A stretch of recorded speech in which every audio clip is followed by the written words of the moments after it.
Yes, indeed, Ken Workington. Welcome, everybody, to the Big M. A special guest with us tonight, trainer Trond Smedshammer in the Sulky. And we have some breaking news. There's been a lot of talk about Arch Madness after that Cutler win, deserving to go to the Elite Lap. You got a phone call, and the arrangements are in progress. You're going, aren't you? Yeah, they got decided about an hour and a half, 2 hours ago that we are going. Okay, now how did this all come about? When did your phone start ringing?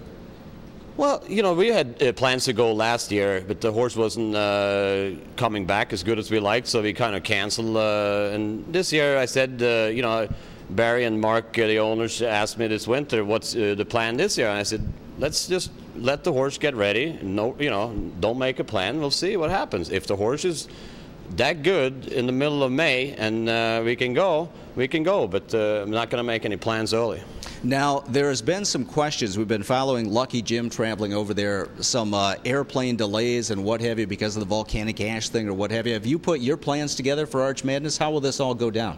Well, that's one of the things. They don't fly directly to Sweden anymore with horses, so that's one of the reasons I've been hesitating of going. But I told the connections at Solvalla if we can get planes going to Sweden, I would go. And we made some kind of arrangement so at least he gets to fly, you know, from here to Amsterdam, and then you get on a chartered plane a few days later from France to Sweden, so you don't have to do the trucking up. So, you know, we're shipping a little bit closer, and Lucky Jim, you know, we're leaving Monday night. So, but I think it should be all right. You know, like I said, we don't get to do the long haul with the truck and trailer. And I assume you're going to go over there too. It's a once-in-a-lifetime thing, practically. Yeah, I've been there before, but his groom is actually back home in Norway renewing a visa, so that's going to be convenient. She's going to meet up with him there, but I'm actually planning to travel with the horse myself from here on Monday, and I might stay over a whole week. So Arch Madness is going, Trond Smedshammer is going. How about the White Knight, Brian Sears? Is he going to go drive this horse?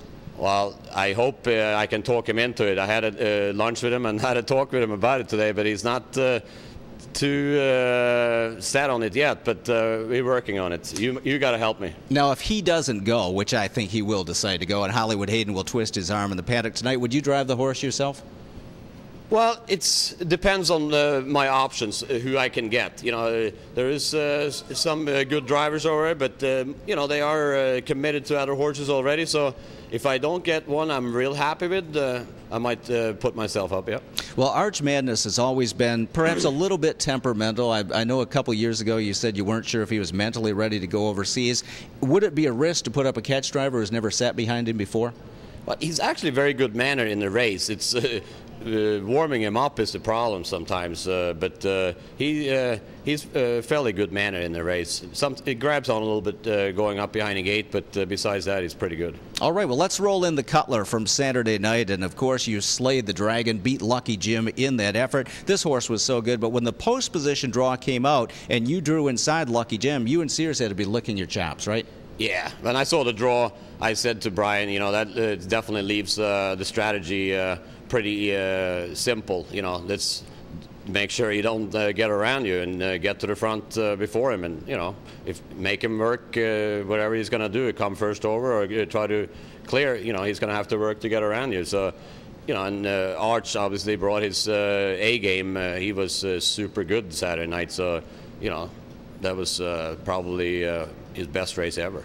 Now, we know about some of your outside-the-box conditioning methods. You use the sand pit, the power carts, the interval training, that sort of thing. You told us a few years ago that it works better with the older horses. Is this starting to pay off for Arch Madness? Is he just physically fitter than he's been in the past?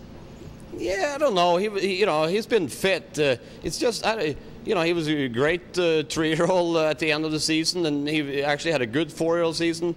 I don't know why he didn't really blossom out last year as a 5-year-old. He just didn't look good early in the year, and took him a long time to get good. So, you know, this year he's just everything.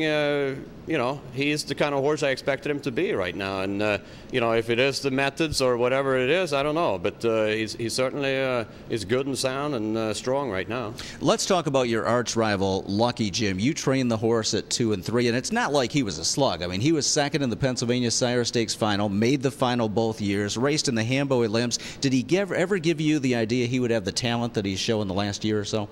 Yeah, well, I actually, to correct you, I didn't train him as a 2-year-old. I just got him after everything was done in Pennsylvania, after he made a break in the Valley Victory in Canada before the Breeders' Crown. I just had him 1 week before the Breeders' Crown elimination, and he, you know, I think he made a break there as well. And as a 3-year-old, you could tell the horse had a lot of go, but he was very nervous, and he had a little funniness about his gait, you know. And every time you'd put him up behind a gate in a race, he acted like he never saw it before. And you know, as the year went on, and he screwed up more and more. I told David Preshnock this horse, I think, would make a much better gelding, you know, and they gelded him, and the rest is history.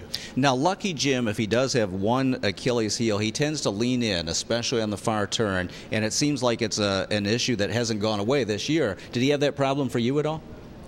Yeah, he was probably a little bit in and out. I see that you have 2 head pulls on him, and he was a little bit that way, I would say, yeah. Okay, what about Savala, 5/8 mile racetrack? Are the turns tight there? Will Lucky Jim have an issue there? Will Arch Madness have an issue there? Arch Madness is not going to have an issue on the turns. He's really good on the turns, but it's a very good racetrack. I don't think the turns there are going to cause him any more problems than the Meadowlands turns, because they are tighter, but they're so banked, and the horses get around them. Some horses get around those turns better than this turns.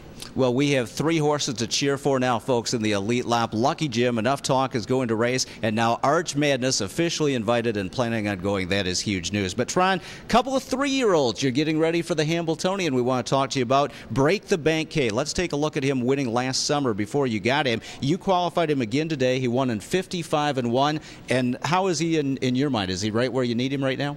Yeah, he is physically right where he should be, and mentally he's good right now, and that's been my main concern about the horse. I love the horse. I watched him race last year, and you know, being a revenue and have that kind of early speed, I thought it was a great chance for that horse to step up as a 3-year-old. And you know, I said to people, if I could pick a 2-year-old to train out of that for a 3-year-old, he would be the one I pick out of the whole group last year. And you know, as it turned out, we tried to buy a piece of him from Bob Key, but he didn't want to sell any of him, but they decided to send him to me to train. So I'm very happy about that. And like I said, you know, I'm trying to teach him. I'm driving him myself in the qualifiers and trying to teach him to come off of cover, and he's just taking to that great. I mean, he explodes going by horses, and he kind of pulled up a little bit today when he got by them, but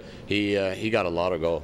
And one other colt I want to ask you about, Priority Photo. Here he is winning a Bluegrass division at Lexington last year, and I think this was only like his 2nd career start. He's out of a Michigan-bred mare that was iron tough. Nice colt, but can he step up against the big boys this year? I don't think so. I mean, I'm sure he's going to get some chances in some of the races, but he can probably trip out and pick up some pieces, but you know, he doesn't have the power like Break the Bank got, that's for sure.